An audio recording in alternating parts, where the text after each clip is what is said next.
बिना शोषण के ये किसी लड़की को काम नहीं देते ये लोग। नहीं बोलना चाहिए लेकिन आज मैं सब बोलना चाहूंगी।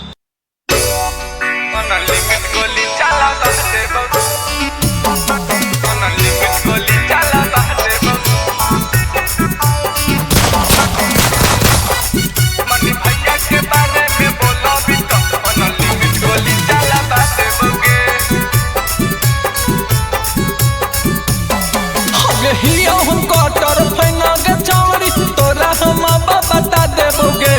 हियो हम कटर फैना गे माला तोरा हम बता देबोगे। मनी मेरठ के बारे में बोलो बितायन लिमिट गोली चलावा देबोगे। मनी भैया के बारे में बोलो बितायन लिमिट गोली चलावा देबोगे।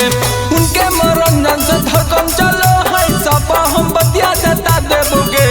उनके मनोरंजन से धड़कन चलो है सब हम बतिया जता देबोगे। मनी मेरठ के बारे में लिमिट गोली चलावा देबोगे। मनी भैया के बारे में बोलो भी तो लिमिट गोली चलावा देबोगे।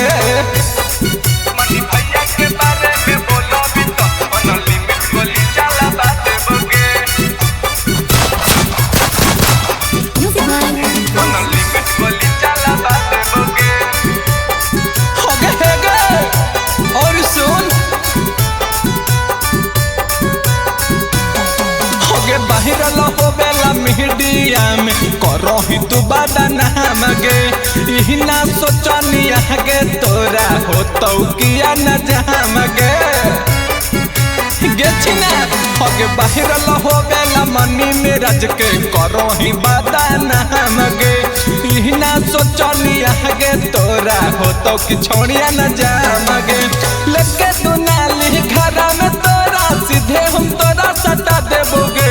लेके तू नाली घरा में तोरा आके हम सीधे सटा देबोगे। मनी मेरठ के बारे में बोलो भी तो लिमिट गोली चलावा देबोगे। मनी भैया के बारे में बोलो भी तो लिमिट गोली चलावा देबोगे। मनी भैया के बारे में बोलो भी तो लिमिट गोली चलावा देबोगे।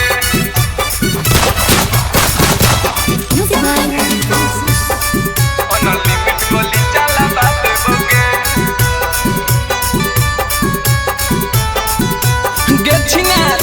और सुन कहेला मनी भैया के साथ कोई विश्वासघात गे। पैसा के लेने देन हलो तो छोड़ी कॉलेज से बैठक के बात गे।